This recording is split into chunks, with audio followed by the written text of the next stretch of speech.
मोमिन अंसार सभा ने पालकी पैलेस मौलवीगंज में की प्रेस कॉन्फ्रेंस। मोमिन अंसार सभा के प्रदेश कार्यकारिणी को लेकर की गई बैठक। प्रदेश भर से प्रदेश के पदाधिकारी, मंडल अध्यक्ष, जिला महामंत्री के अलावा कार्यकर्ता शामिल हुए। कार्यकारिणी की बैठक में पसमानदा समाज की राजनीतिक भागीदारी, रोजगार, शिक्षा, सरकारी योजना जैसे मुद्दों पर विचार विमर्श किया गया।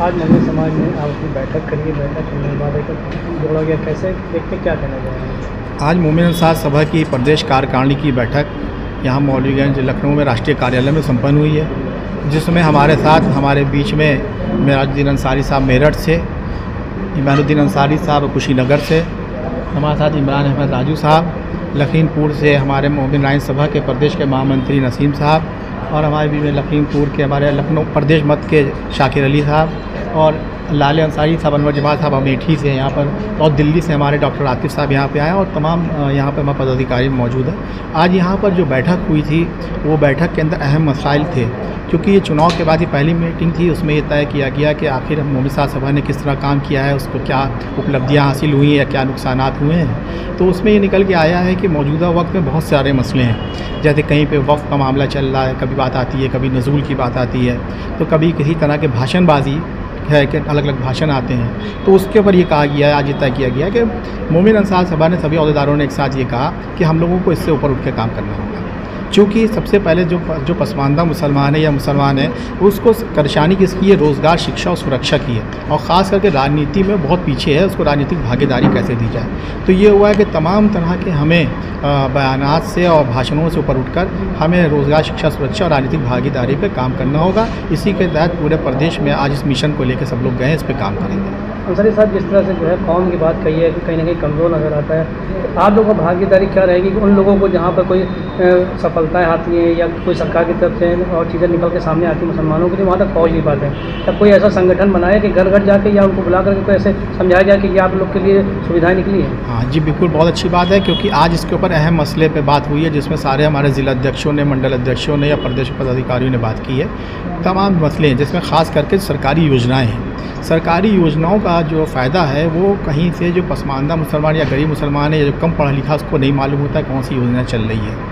तो ये कहा गया है कि अब हम लोग सारे जो हमारे ज़िला कमेटियाँ जितनी हैं, नगर स्तर की, कस्बे की हैं, उसके अध्यक्ष जो हैं हमारे, जो योजनाएं चली उन योजनाओं को लेकर एक एक जनसेवा केंद्र से बात तय कर लेंगे, और वहाँ पर जो बहुत ही गरीब तबके के लोग हैं जिनको जो ज़रूरियात हैं, उनको उस योजनाओं को फ़ायदा पहुँचाने के लिए वहाँ ले जाएंगे, उनके फॉर्म भरवाएंगे, उसको अप्लाई करा के उनको दिलाने का काम करेंगे। और साथ ही में जब ये सब चीज़ें हो जाएंगी तभी उनका डेवलपमेंट हो पाएगा, इसके बगैर कुछ नहीं हो सकता। इस पर हम लोगों ने पहले भी काम किया, जैसे कभी 10,000 कार्ड बने लेबर ऑफिस से, इस तरह के काम हुए। लेकिन अब मौजूदा वक्त में सरकारी कुछ ऐसी, बहुत सारी ऐसी स्कीम है जिसका इल्म ही नहीं है किसी को, ख़ास करके मुसलमानों को इसके बारे में नहीं, क्योंकि वो पढ़ा लिखा नहीं है, उसको नहीं पता है। तो इसलिए इस पर ये काम होगा कि हम उन स्कीमों को घर घर तक के पहुँचाएँगे, हमारे पदाधिकारी अहदेदार, उसका फ़ायदा ताकि सारी मुस्लिम कौम को मिल सके। कौम के रहबर जो है उनके तक के चीज़ों को क्यों नहीं पहुँचाता, क्या कारण है? वजह ये रही है कि लोगों के पास ऑर्गेनाइजेशन, संगठन नहीं है। आमतौर पे लोग ये कहते हैं कि मेरा संगठन है, बात करता होगा वो ये काम कर पाएगा। आज हम लोग 2010 से स्थापना हुई थी मोमिन अंसार सभा की, आज उसको काम करते हुए आज 2025-24 आ गया है आपका, और इसमें जिसमें 14 राष्ट्रीय सम्मेलन हुए हैं, जिसमें देश भर के लोग इकट्ठा होते हैं। 15 प्रदेशों में काम करते हुए उत्तर प्रदेश के कोने कोने में हम लोग काम कर रहे हैं। चूँकि आज देखा जाए कि RSS के बाद या बाम सेफ के बाद जो भाजपा का है, उसके बाद जो है कोई सबसे बड़ा कैडर है तो मोमिन अंसार सभा का है, जो जिला कस्बे तक के और प्रदेशों के कोने कोने में हमारे पदाधिकारी काम कर रहे हैं, सदस्य बने हुए हैं।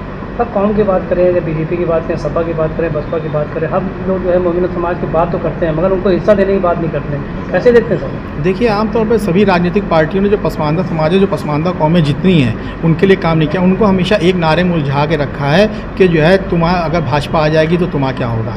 इसकी बिना पर क्या हुआ है कि लोग एक पार्टी को हराने में लगते हैं, तमाम तरह से उनकी नज़रें उस पर से हट जाती हैं, जिससे वो रोज़गार, शिक्षा, सुरक्षा से महरूम हो जाते हैं। ख़ास करके राजनीतिक भागीदारी में आप ये देख लीजिए, किसी भी राजनीतिक पार्टी को देख लीजिए, चाहे कोई पार्टी भी हो, चाहे कोई पार्टी हो, किसी ने भी पसमानदा मुसलमानों को कितने % टिकट दिया। अभी लोकसभा का चुनाव गया है, हमने देखा कितने पसमानदा, गिने चुने 4-5 पूरे भारत के अंदर मुसलमान ऐसे मिले जो पसमानदा कौम के थे, बाकी किसी को टिकट मिलने का नहीं किया। महरूमियत हमारी रोज़गार, शिक्षा, सुरक्षा की राजनीतिक भागीदारी की है। उलझाए जाते हैं दूसरे मुद्दे पे, वक्फ एक्ट आ रहा है, नज़ुल भूमि का एक्ट आ रहा है, और उसके बाद जब जो इस तरह के भाषण होते हैं तो लोग उसमें तो आगे जाते हैं, लेकिन जहाँ पसमानदा कौम को कुछ उनको दिलाने की बात होती है तो हमारी कौम के जो रहबर सो कार्ड बने हुए हैं वो कभी भी इसकी बात नहीं करते, हमेशा पीछे रहते हैं। तो पसमानदा को खुद जागना होगा, अपनी जो हुकूक है लेना पड़ेंगे आगे बढ़ के, इसके लिए आगे होगा। कौमी समाज का अभी लोग जो है 10 सीटों के चुनाव होने जा रहा है, तो क्या कहीं भागीदारी होगी या कोई पार्टी नहीं? इन 10 सीटों में से मोमिन साथ सभा कोई लेना देना नहीं है, लेकिन आने वाले 2027 के चुनाव में मोमिन साथ सभा बहुत मजबूती से आ जाएगी। आज हम लोगों मोमिन साथ सभा ने एक नया गठन भी किया है, जैसे कि मोमिन साथ सभा में पुरकोश बहुत सारे हैं। मोमिन राइन सभा है, मोमिन हलवाई सभा है, मोमिन कस्सार सभा है, मोमिन कसगर सभा है, मोमिन हलवाई सभा है। उसी तरीके से आज मोमिन मनिहार सभा के प्रदेश अध्यक्ष को भी मनोनीत किया गया है। हमारे बीच में अहमद अली साहब हैं जो प्रदेश के हमारे जो है प्रदेश के अध्यक्ष बने हैं, और ये एडवोकेट हैं हाई कोर्ट में, आप हमारे बीच में हैं खड़े हुए। ये मनिहार समाज के प्रदेश अध्यक्ष मनोनीत हुए हैं हाई कोर्ट में, इलाहाबाद में ये जो है प्रैक्टिस करते हैं अहमद अली साहब।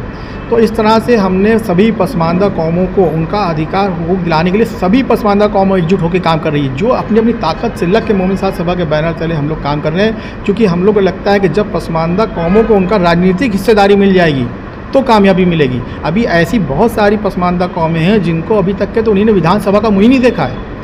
तो हमें उन लोगों के लिए भी काम करना है, अप्रेस्ड क्लास के लिए खासकर काम करना है, ताकि राजनीति में जब जागरूक हो जाएंगे तो अभी मांगने वाले हैं, कल को देने वाले बनेंगे। हम लोग को देने वाला बनना है, मांगने वाले बहुत हो चुके हैं।